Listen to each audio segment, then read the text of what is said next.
기약이 이르면 하나님이 그의 나타나심을 보이시리니 하나님은 복되시고 유일하신 주권자이시며 만왕의 왕이시며 만유의 주시요 오직 그에게만 죽지 아니함이 있고 가까이 가지 못할 빛에 거하시고 어떤 사람도 보지 못하였고 또 볼 수도 없는 이시니 그에게 존귀와 영원한 권능을 돌릴지어다. 아멘. 네, 디모데 전서의 마지막 부분에서 두 번째 단락, 세 번째 단락이라고 볼 수 있을 것 같은데요. 이 말씀은 몇 가지 명령형이 나와 있어요. 네 가지인데요. 11절에 보시면 피하라, 피하고라고 하는 말씀이 있죠. 그러니까 이것들을 피하고, 두 번째가 그 바로 다음 문장인데요. 의와 경건과 믿음과 사랑과 인내와 온유를 따르며, 따르다. 12절에 보면 싸우라는 단어가 있고, 그리고 취하라 이런 단어가 있어요. 네 가지 동사로 이루어진 거죠. 그 밑에는 그것을 이제 부연하는 설명이에요. 그러니까 이 단락은 사도 바울이 디모데에게 교훈하면서 아주 중요한 명령을 내리고 있는 것이죠. 그리스도인으로 살아가는 그 삶이 어떤 것이냐를 잘 보여줘요. 피하라, 그 다음에 따르라, 싸우라, 취하라. 이 네 가지 동사를 한번 생각해 보면 좋을 것 같아요. 그런데 11절 시작을 오직 너 하나님의 사람아 이렇게 시작해요. 특정한 대상이 있다고 보는 사람들도 있고, 특정한 대상이 아니고 우리 그리스도인들이라고 포괄적으로 보는 사람들도 있습니다. 오늘 우리가 읽을 때에는 우리 자신들에게 하는 말씀으로 읽을 수 있겠죠. 그러니까 하나님의 사람이라고 하는 말, 여기 어떤 직분이 있거나 아니면 계급이 있거나 아니면 신분을 나타내는 어떤 표현이 있거나 이런 게 아니죠. 그냥 하나님의 사람. 다시 말하면 하나님께 속한 사람, 하나님을 믿고 따르는 사람, 이렇게 말할 수 있겠고, 제가 좋아하는 표현으로 하면 하나님 나라 시민 이렇게 볼 수 있을 것 같아요. 어떤 특별한 목적을 위해서 특별히 따로 떼어놓은 어떤 사람 이렇게 볼 수도 있겠지만, 일반적인 그리스도인 모두가 다 하나님의 사람일 수 있잖아요. 그러니까 모든 그리스도인들을 향하고 있다라고 저는 보고 싶어요. 오직 너 하나님의 사람들아 이렇게 말하면서 부르고 있는 거죠. 너희가 만약에 하나님의 사람으로 스스로를 정의 내린다면 이렇게 볼 수 있겠고, 아니면 하나님의 사람으로 살고 싶은 사람들은 이렇게 볼 수도 있겠고, 하나님에게 속하여서 사는 너희들은 이렇게 말할 수도 있겠죠. 그러면서 이것들을 피하라 이렇게 말하고 있는데, 이것들은 뭘까요? 그럼 그 위에서 뭔가 했던 이야기일 수 있겠죠. 그렇죠? 대명사가 나왔으니까 이 앞에 있는 이야기. 6장 3절 이하로 쭉 읽어보면 그 나와 있는 단락에서 피해야 할 것이 뭐가 있는가를 찾아보면 이것들을 피하라 라고 볼 수 있을 것 같아요. 가깝게는 9절과 10절에 나와 있는 말씀을 보실 수가 있을 것 같아요. 9절과 10절에서 피할 것은 뭐냐면 부자가 되고 싶은 마음, 돈을 사랑하는 것이에요. 9절, 부하려 하는 자들은 시험과 올무와 여러 가지 어리석고 해로운 욕심에 떨어진다. 사람으로 파멸과 멸망에 빠지게 하는 것이다. 10절은 돈을 사랑함이 일만 악의 뿌리다. 현대인들에게 이 말씀은 굉장히 걸림돌이 되는 말씀이에요. 그렇지 않나요? 여러분들은 부자가 되고 싶으시잖아요. 오늘날 우리 모든 사람들이 다 부자 되고 싶고, 우리 한때 우리나라에서 유행했던 인사가 있죠. 대박 나세요. 부자 되세요. 근데 성경은 돈이 나쁘다고 말하진 않아요. 부자가 나쁘다고 말하진 않아요. 그런데 돈이 많아지고 부자가 되려고 하는 마음이 우리 삶의 중심이 될 때, 돈을 열심히 해서 벌고 모으고 그것을 가지고 하나님께서 맡기신 일을 잘 감당하면 좋은데 돈을 사랑하면 이런 거죠. 그러니까 부자가 되고 돈을 많이 가지고 있는 것 자체를 성경은 뭐라고 하진 않지만 그것이 우리 삶의 중심이 되고 그것이 내 삶의 목적이 되는 것은 경계해요. 왜냐하면 그렇게 될 때 하나님보다 더 앞서기 때문에 그런 것이죠. 그러니 이 말씀을 보면서 하나님의 사람으로 살려고 할 때 우리가 정말 주의해야 할 것은 뭐냐 하면 하나님이 주시는 선물들, 돈이나 물질은 하나님이 주시는 선물이잖아요. 하나님이 주시는 이 선물들의 마음을 빼앗기지 않는 거예요. 제가 가끔 말씀드리지만 선물을 주신 하나님이 더 중요한 것이지 선물이 중요한 건 아니거든요. 왜냐하면 하나님은 그보다 더 큰 선물을 주실 수도 있는 분이기도 하고 반대로 그 선물을 허락하지 않을 수 있는 분이기도 한 거예요. 그렇다면 우리에게 중요한 것은 그 선물 주시는 분과의 관계이지 선물 주신 분하고는 아무런 관계없고 선물 자체에만 우리의 삶에 관심을 두는 것은 하나님과의 관계에서 아주 위험스러운 요소가 되는 것이죠. 의외로 많은 사람들이 하나님보다는 하나님이 주시는 선물에 관심이 많은 그리고 그것 때문에 신앙생활을 하려는 사람들이 매우 많아요. 하나님과의 관계를 깊게 하고 그 하나님과의 만남을 통해서 우리 삶에 주시는 하나님의 은혜를 경험하기보다는 하나님이 무엇인가 나한테 필요한 것을 주시고 내가 원하는 것을 주시기 때문에 그 하나님이 하나님인 경우들이 있다는 거죠. 그러니까 그걸 주지 않으면 하나님이 더 이상 하나님이 아닌 거죠. 그 얘기는 무슨 얘기일까요? 뒤집으면 하나님이 아니라 그 선물을 주인으로 섬기고 있는 것일 수 있어요. 이 굉장히 미묘한 이 경계가 참 애매할 수 있어요. 어디까지가 내가 하나님을 사랑하는 거고 어디까지가 돈을 사랑하는 거냐 경계가 애매하죠. 근데 그것은 결국은 자기 자신의 문제인 거예요. 아무도 그걸 판단할 수가 없어요. 저 사람 보니까 하나님을 사랑하는 것 같아.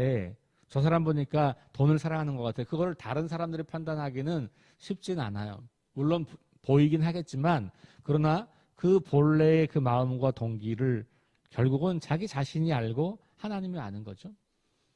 그래서 하나님의 사람으로 살려고 할 때 이와 같은 하나님을 정말로 우리의 왕으로 우리의 주인으로 섬기고 살기에 미혹이 될 만한 것들을 잘 피하라는 거예요.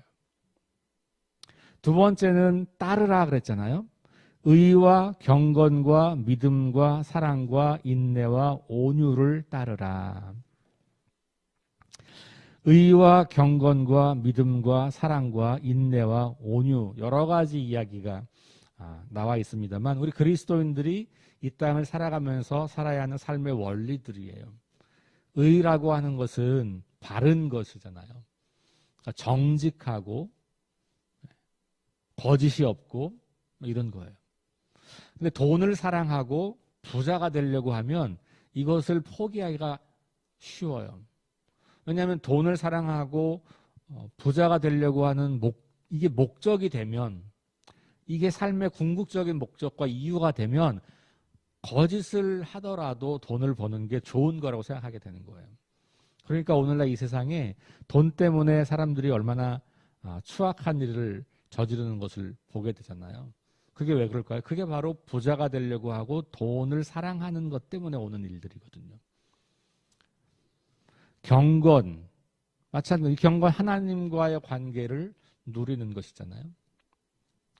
믿음, 당연하죠. 하나님께서 하신 일을 기대하고 믿고 바라보는 것이에요. 사랑, 인내, 온유, 이 모든 것들이 결국은 하나님 앞에 섰을 때 우리 삶의 존재가 어떠해야 하는가와 관계가 있는 것이죠. 하나님을 주인으로 모시고 살아갈 때 우리가 자연스럽게 할 수밖에 없는 삶의 방식들인 거예요. 이걸 따르라. 따르라고 하는 말, 피하고 따르라는 결국은 하나인데 반대로 표현하는 거잖아요. 그렇죠? 내가 이걸 따르면 이걸 피할 수밖에 없고 이걸 피하면 이걸 따르게 되는 거죠. 그러니까 예를 들어 우리가 동과 서를 놓고 내가 동쪽으로 가 그러면 서쪽으로 피하는 거예요. 서쪽을 피하는 것. 그런 것처럼 하나님을 따르는 것, 하나님을 사랑하는 것, 하나님을 향해 나아가는 것과 세상을 피하는 것은 동일한 개념이에요. 그래서 피하라, 따르라. 자, 그리고 이걸 묶어서 믿음의 선한 싸움을 하라 이렇게 이야기하죠. 왜 선한 싸움을 하라고 할까요? 쉽지 않은 일이기 때문에 그래요. 피하고 따르는 게 저절로 되지 않는다는 거죠. 이건 치열한 영적 전쟁이에요. 왜냐하면 세상은 우리를 향해서 계속해서 우리가 피해야 할 것이 정말 좋은 거라고 말하는 거거든요. 우리가 피해야 하는 것인데 세상은 야, 그게 정말 좋은 거야. 그게 인생이지. 그게 행복이야. 그게 성공이거든. 이렇게 이야기하잖아요. 그러니까 우리가 돈을 사랑하지 않고 부자가 되려고 하는 마음을 자꾸만 이렇게 우리 최고의 목적이 아닌 것을 내려놓기 시작하잖아요. 세상은 우리를 향해서 끊임없이 유혹할 거예요. 별의별 얘기가 다 있잖아요. 그런데 그것이 그냥 내가 예수를 믿기 시작했다고 저절로 그런 삶이 되는 게 아니라는 것이죠. 내가 하나님을 내 삶의 주인으로 고백하는 순간 저절로 그런 것들이 피해지는 게 아니라는 거예요. 이건 내가 의식적으로 피하고 의식적으로 계획하고 의식적으로 도전하지 않으면 결코 내 삶에서 잘 형성되지 않는 것들이죠.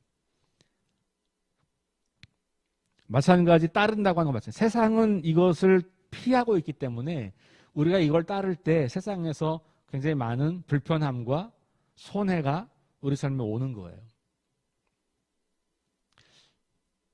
그러니까 이거는 믿음의 선한 싸움을 싸우지 않으면 안 되는. 그러니까 바울은 계속해서 우리 그리스도인의 삶을 영적 전쟁이라고 끊임없이 표현하는 거예요. 우리가 살고 있는 삶은 끊임없이 전투하는 삶인 거죠. 우리를 공격하고 우리를 넘어뜨리고 우리가 하나님의 사람으로 살지 못하게 하는 세상 가치들이 끊임없이 우리한테 다가오고 있는 거죠. 자, 그리고 나면 마지막이 뭐냐? 영생을 취하라. 그러니까 영생을 얻는 것, 그러니까 피하고 따르고 싸우면 영생을 얻는 거죠. 그러니까 잘 피하고 잘 따르고 그래서 선한 싸움을 잘 하고 난 그 결과가 뭐냐? 영생이 우리에게 주어지는 거다. 이런 이야기를 하는 겁니다.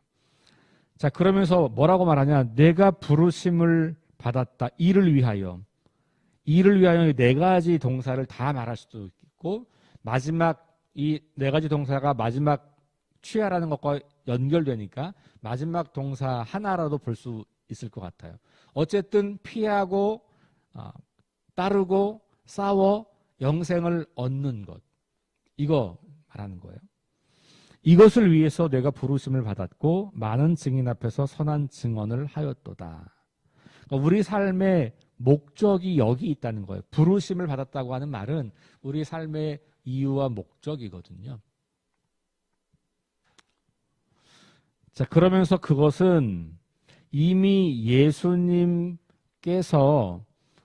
우리에게 보여주신 거고 그 예수님 앞에서 내가 너희들에게 명령하는 것이다. 그러니까 그분이 오실 때까지 이걸 따르라. 이렇게 이야기하면서 이 명령을 이 땅에서 살아가는 내내 잘 따를 것을 우리에게 권면하고 있어요. 14절 우리 주 예수 그리스도께서 나타나실 때까지 흠도 없고 책망받을 것도 없이 이 명령을 지키라. 이렇게 다시 말하고 있죠. 15절 16절 기약이 이르면 그러면서 때가 되면 주님의 재림을 말하는 거죠. 마지막 하나님께서 이 땅에 나타나시는 그때가 되면 이렇게 말하는 거예요. 그러면서 그때 하나님이 나타나실 거고, 근데 그 하나님이 어떤 분이냐를 설명하고 있는 거죠. 그러면서 마지막에 그에게 존귀와 영원한 권능을 돌리셨다. 하나님을 찬양하면서 이 권면을 마치고 있어요. 믿음의 선한 싸움을 우리 모두가 지금 열심히 하고 있죠. 여러분들이 지금 살아가는 모든 삶의 과정이 믿음의 선한 싸움, 순간순간이 다 그런 시간들일 거라고 생각이 돼요. 여러분들이 지금까지 달려오시는 그 길을 축복하고 또 격려하고 또 위로하고 또 칭찬하고 싶어요. 사실 이 시간에 여기 와서 앉아있는 것 자체가 우리에게는 굉장히 큰 싸움일 수도 있잖아요. 살아가는 모든 순간이 이 네 가지 명령, 피할 거 피하고 따를 것을 잘 따르고 그것이 영적 전쟁인 것을 기억하고 끊임없이 그 싸움을 잘 감당하셔서 하나님 주시는 선물, 영원한 생명을 취하게 되는 여러분이 되면 좋겠습니다. 오늘 묵상집에 하디 목사님의 생애의 마지막 그 평가와 비슷한 그런 이야기를 하고 있어요. 저도 이 말씀을 읽으면서 우리 교회가 이렇게 등장하니까 또 기분이 되게 좋더라고요. 마지막에 보면 우리 교회 이야기가 등장해요. 뭐 교회 이야기라기보다는 우리 교회에서 있었던 일을 기록하고 있습니다. 그런데 이번에 44년 한 10개월 정도를 한국에서 선교 사역을 사실은 6개월이군요. 감당하셨는데 이분에 대해서 그 사위, 둘째 사위, 그분도 한국에 와서 선교사로 지금 연세대학교죠. 거기서 교수 사역을 했던 피셔라고 하는 분인데 그분이 자기 장인을 평가하면서 이렇게 썼어요. 120페이지 보시면 상단에 하디 박사는 문자 그대로 뛰어난 하나님의 사람이었습니다. 그는 대부분의 시간을 기도와 성경 읽는 일에 할애했습니다. 그는 강의와 집필을 위해 성경 말씀을 읽는 것 외에도 개인적인 경건 생활을 위해 날마다 성경을 읽었습니다. 자기 삶의 전성기를 한국에서 그리스도인으로 봉사하며 44년 동안 성자와 같이 살았던 하디 박사였습니다. 그러한 그의 삶에서 특징을 꼽으라면 그것은 기도, 성경 연구, 열심 사역 이 세 가지였습니다. 저는 요 짧은 이야기 안에 하디 선교사님이 삶의 목적을 어디에 두었는가가 너무 선명하다라고 보여지더라고요. 물론 여러분 모두에게 대부분의 시간을 기도와 성경 읽는 일에 할애하라고 말씀드릴 수는 없어요. 이건 목회자에게 혹은 전문적으로 하나님의 일을 하는 사람들에게 붙여지는 기대일 거예요. 저처럼 목회자에게. 여러분들은 여러분들의 직업이 있고 여러분들의 삶의 자리가 있기 때문에 대부분의 시간을 이렇게 할 수는 없어요. 그러나 그 뒤에 나와 있는 것은 대부분의 사람들이 할 수 있어요. 그건 뭐냐면 매일 개인적으로 말씀을 읽는 일이에요. 어쩌면 목회자들에게 이것은 제일 어려운 일일 수도 있어요. 왜냐하면 우리는 늘 성경을 연구하고 늘 설교 준비하고 그래서 성경을 늘 보고 있다고 생각하거든요. 근데 하디 목사님은 그거 말고 개인적인 경건 생활을 하셨다는 거잖아요. 제가 여러분들에게 매일 말씀을 묵상할 것을 강조하는 이유이기도 해요. 모든 그리스도인들에게 그것은 필수적인 일이라고 저는 생각해요. 왜냐하면 양식이니까. 여러분들이 양식을 하루에 3번씩 필수적으로 드시잖아요. 적어도 한 번은 드시잖아요. 그래야 우리가 건강한 사람으로 자라는 것처럼 하나님의 사람으로 자라기 위해서 우리는 말씀을 매일 묵상하는 게 굉장히 중요해요. 심지어 평생을 목회 사역을 헌신했던 그리고 매일 성경을 연구하고 매일 성경을 가지고 설교를 준비하는 그분도 매일 개인적인 성경 읽기를 했다는 거잖아요. 여러분들에게 주어진 전문성이 있잖아요. 그거 위해서 여러분들은 시간을 많이 쓰셔야 될 거예요. 그렇죠? 그게 여러분들이 하나님 맡기신 일이니까 여러분들의 전문적인 분야에서 여러분들이 공부하시고 열심히 다 하시는 것은 하나님의 일을 하는 거예요. 여러분들이. 왜 나를 부르신 곳이 그곳이니까. 여러분들의 직장이 하나님이 여러분들을 부르신 곳이거든요. 그리고 여러분들의 그 직업 자리에서 그 삶의 자리에서 그 일에서 최선을 다하고 열심을 하시고 탁월함을 나타내는 것은 굉장히 중요한 하나님의 일을 하는 거예요. 그러나 그것만이 아니라 매일 말씀을 묵상하는 일은 우리로 하여금 우리가 주어진 그 자리에서 아름다운 삶을 살면서 동시에 그리스도인으로 그 일을 하도록 하는 거예요. 그리스도인으로서 그 자리에서 내 삶을 만들어가는 것. 저는 그것이 우리의 인생에 아주 중요한 경건의 훈련이다라고 생각이 돼요. 하디 목사님이 뭐 교회를 몇 개를 세웠다, 책을 몇 권을 썼다. 저는 그 앞에 나와 있는 이 많은 거 있잖아요. 뭐 책을 막 엄청 쓰고 논문을 몇백 편을 쓰고 교회를 수십 개를 세우고, 저는 그것보다도 매일 개인적으로 말씀을 읽었다. 전 이 표현이 그의 경건함을 보여주는 열매라고 저는 생각해요. 자, 그 뒤에 마지막으로 가보면 그의 뭐 딸 이야기도 나오고, 그 다음에 사위도 한국 전쟁에서 전사한 이야기도 나오고, 그러면서 그 가문이, 그렇죠? 여긴 안 나와 있습니다만 그 따님도 우리 교회에서 가르치는 사역을 하셨더라고요. 보니까. 그러니까 온 가족이, 그리고 자신들의 삶을 하나님의 사람으로서 주어진 삶의 자리, 낯선 타국 땅에서 최선을 다했던 그런 삶을 보고 있는 거죠. 이들이 왜 편안한 삶을 포기하고 이곳에 와서 그렇게 사역을 감당했을까? 이건 그분들에게 주어진 하나님의 부르심을 그분들이 그렇게 순종한 거잖아요. 우리 모두가 다 하나님이 부르신 부르심이 있는 건데, 그걸 구체적으로 직업으로 따지면 다 다르잖아요. 그렇죠? 그러나 그 모든 직업을 초월하여 우리를 부르신 부르심이 있는데, 그게 뭐냐? 하나님의 사람으로 살라는 거예요. 직장에서, 가정에서, 지역 사회에서 하나님의 사람으로 살라. 그러면서 그 하나님의 사람으로 살라고 하는 것을 네 가지 동사로 오늘 본문은 말하고 있잖아요. 피할 것 피하고. 이렇게 살려면 하디 목사님은 얼마나 치열하게 싸웠을까 전 생각해봐요. 45년을 이곳에서 정말 치열하게 싸우면서 피할 것을 피하고 따를 것을 따르기 위해서 애썼던, 저는 그 삶을 좀 상상해 봅니다. 그런 그에게 하나님께서 영원한 생명을 선물로 주셨고, 그 누구도 빼앗을 수 없는 그 놀랍고 아름다운 하나님의 보좌, 그것을 선물로 받아들이게 된 것이죠.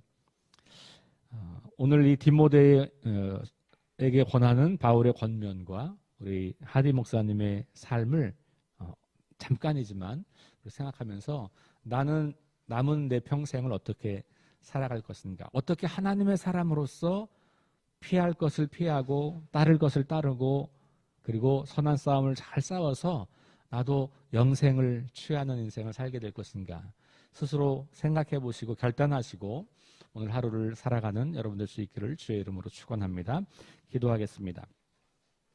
하나님, 우리를 하나님의 사람으로 불러주시고 세워주시고 바꾸어주신 은혜를 감사합니다.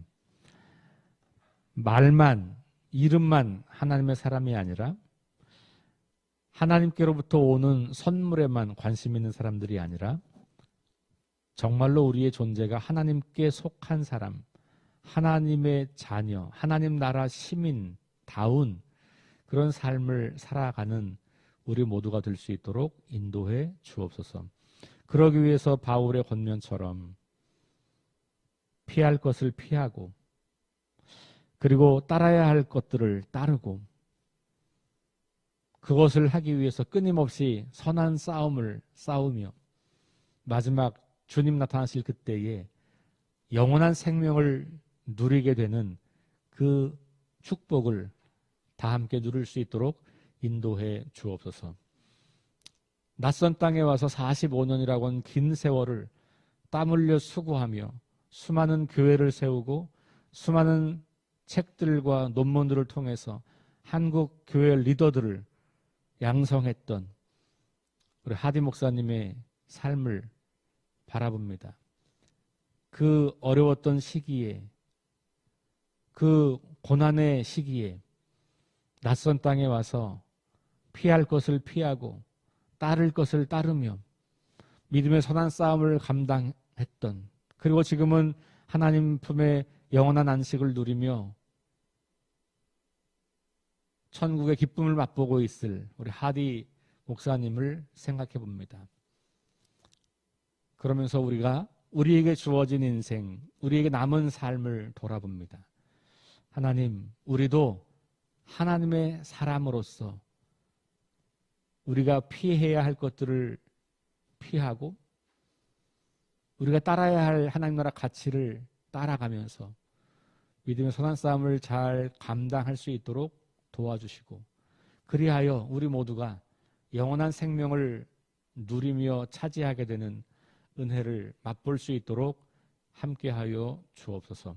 우리 석교교회가 그러한 사람들로 가득 채워져서 이 땅에서 하나님 나라를 드러내며 수많은 사람들의 삶을 일으켜 세워서 온전케 하고 하나님의 자녀가 되게 하는 그 구원의 사역에 동참하는 교회가 될 수 있도록 인도하여 주옵소서. 감사드리며 예수님 이름으로 기도합니다. 아멘. 우리 함께 네 가지 기도 제목 가지고 합심해서 기도하신 다음에 개인적으로 기도하시고 돌아가겠습니다. 하나님 나라 시민답게 살아갈 수 있도록 도와주십시오. 하나님 말씀이 내 삶의 기준이 되게 해주십시오. 김유동 권사님의 의식을 회복시켜 주시고 질병과 연약함으로 고통당하는 사람들을 치유해 주십시오. 지진으로 고통당하는 튀르키예와 시리아에 하나님의 은혜를 부어 주십시오. 함께 합심해서 기도하겠습니다.